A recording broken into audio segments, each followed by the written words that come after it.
Anda menyarankan saya pulang? Iya, Tuan Muda. Jika berkenan, sebaiknya Anda segera kembali ke rumah utama.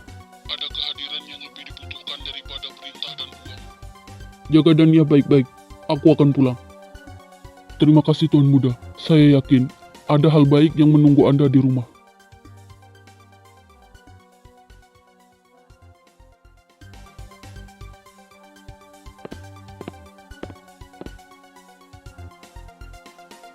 Kita pulang sekarang.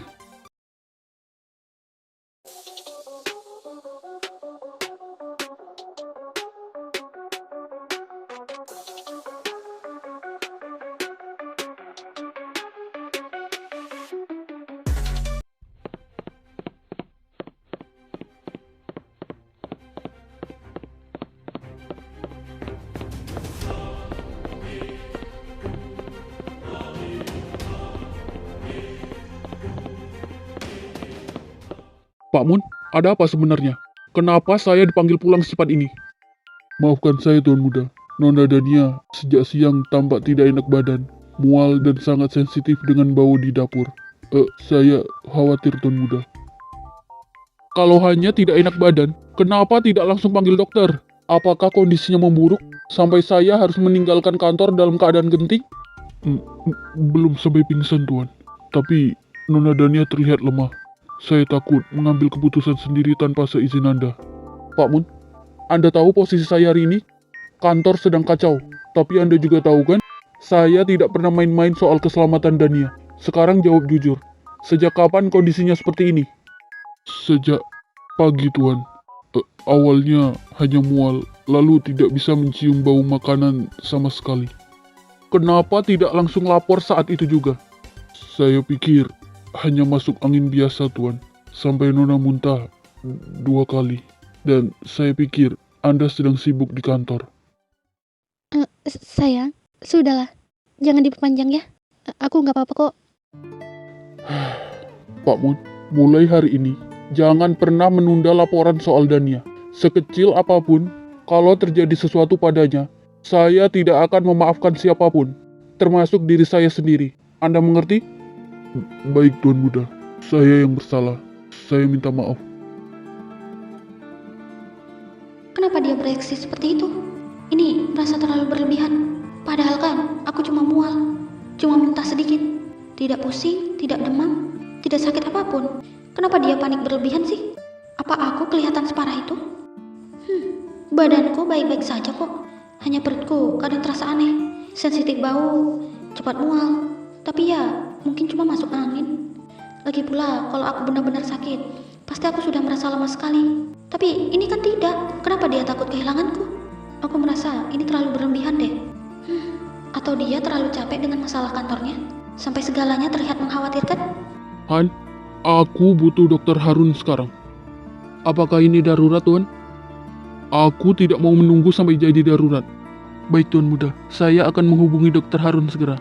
Saya akan pastikan beliau datang secepat mungkin. Jangan menunda-nunda, karena ini bukan soal sepele. Masalah kantor tunda semuanya. Tidak ada yang lebih penting dari ini. Baik, Tuan Muda, saya akan urus semuanya. Ada yang tidak beres, dan aku tidak akan membiarkan apapun terjadi padanya. Aku bersumpah. Selamat sore, Dokter Harun. Saya Han. Saya menelpon atas permintaan langsung Tuan Saga. Kami membutuhkan kehadiran Anda di rumah utama sekarang juga. Kondisi Nona Dania tidak darurat, namun Tuan Saga menginginkan pemeriksaan menyeluruh oleh Anda secara pribadi. Seperti biasa, kami mempercayakan hal ini hanya kepada Anda, dokter.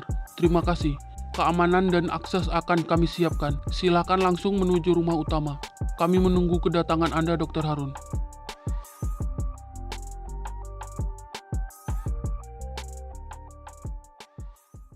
Tenanglah. Aku akan memanggil Dokter Harun. Kau jangan banyak bergerak. Apapun yang kau rasakan, katakan padaku. Jangan ditahan. Sebenarnya Nona sakit apa? Kenapa sampai memanggil Dokter Harun? Tuan Saga sampai memanggil Dokter Harun. Berarti ada pemeriksaan serius. Semoga Nona Dania baik-baik saja.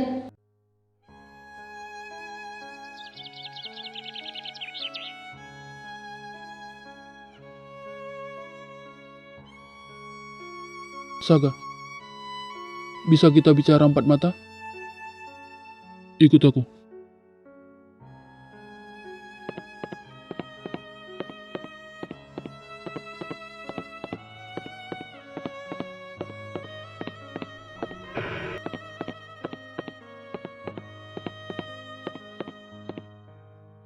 Saga, aku akan berbicara sebagai dokter, sekaligus sebagai orang yang kau percayai.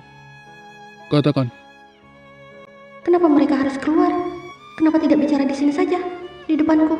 Aku hanya mual, hanya muntah, tidak ada rasa sakit yang aneh, tidak ada keluhan serius. Bahkan jika aku harus duduk, aku masih bisa duduk kok, masih bisa berpikir jernih. Kenapa dia terlihat seperti menyembunyikan sesuatu sih? Wajahnya tadi bukan wajah orang yang tenang. Pak Moon juga diam saja, seperti tahu sesuatu yang aku tak tahu. Kenapa semua orang seperti sepakat merahasiakan sesuatu dariku? Apa mungkin aku terlalu sensitif untuk mendengar semuanya? Mungkin saja ini hanya kekhawatiran dia saja yang berlebihan. Dia kan memang selalu begitu, terlalu protektif, padahal yang sakit bukan dia. Tapi kenapa aku merasa seolah sedang berdiri di luar sesuatu yang besar sih? Seolah ada keputusan penting yang diambil tanpa aku tahu.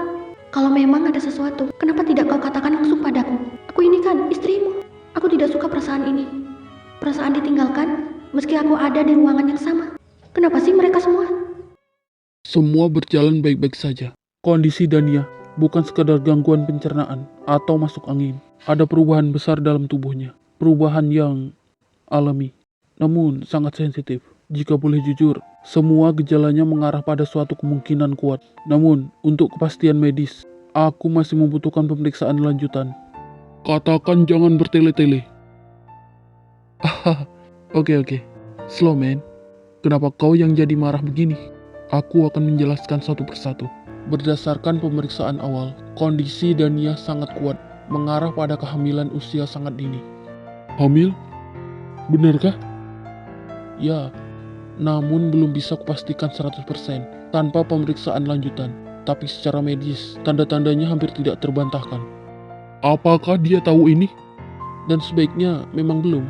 Kondisinya masih sangat awal. Stres, guncangan emosi, atau tekanan mental bisa berisiko. Kau tenang Saga, kau tidak perlu panik begitu. Ini masih harus dijaga dengan sangat hati-hati. Kau bisa membacanya sendiri. Benarkah yang dikatakan Haru? Kenapa perasaanku campur aduk begini?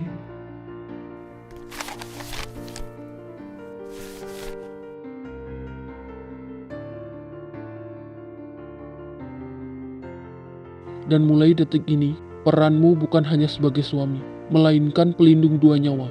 Dan satu lagi Saga, jika ada orang yang ingin mencelakaimu, maka saat ini target sebenarnya bukan kau lagi. Kau mengerti kan maksudku?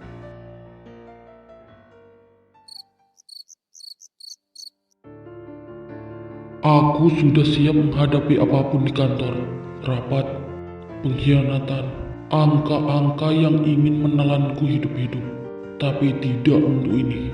Seumur hidupku, aku dibesarkan untuk tidak bergantung pada siapapun. Ayah pergi terlalu cepat, dan sejak saat itu, aku belajar berdiri sendiri. Terlalu cepat, terlalu keras. Pernikahan ini pun awalnya bukan pilihan, hanya kewajiban, kesepakatan, jalan keluar dari masalah yang diciptakan orang-orang sebelumku. Aku pikir aku bisa menjalaninya tanpa perasaan. Ternyata aku salah. Sekarang, ada hidup lain yang bahkan belum bisa kusebut dengan kata-kata. Ia belum punya nama, belum punya suara, tapi keberadaannya membuat dunia yang selama ini kuanggap kokoh tiba-tiba terasa rapuh. Aku takut, bukan takut kehilangan kekuasaan, bukan takut pada Heriawan. Aku takut, aku tidak tahu caranya menjadi seorang ayah. Aku tidak punya contoh. Yang aku ingat tentang ayah hanyalah kepergiannya.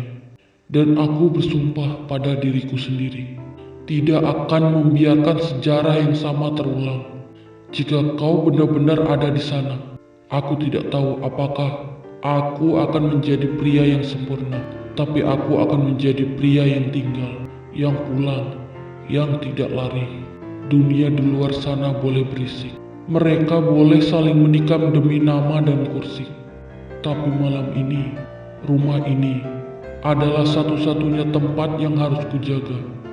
Dania, jika selama ini aku terlihat dingin, bukan karena aku tidak peduli. Aku hanya belum pernah belajar bagaimana caranya. Mulai malam ini, aku tidak lagi berdiri sendiri. Aku akan selalu memperhatikanmu dan anak kita. Percayalah padaku. Aku mencintai kalian dengan segenap jiwa dan ragaku.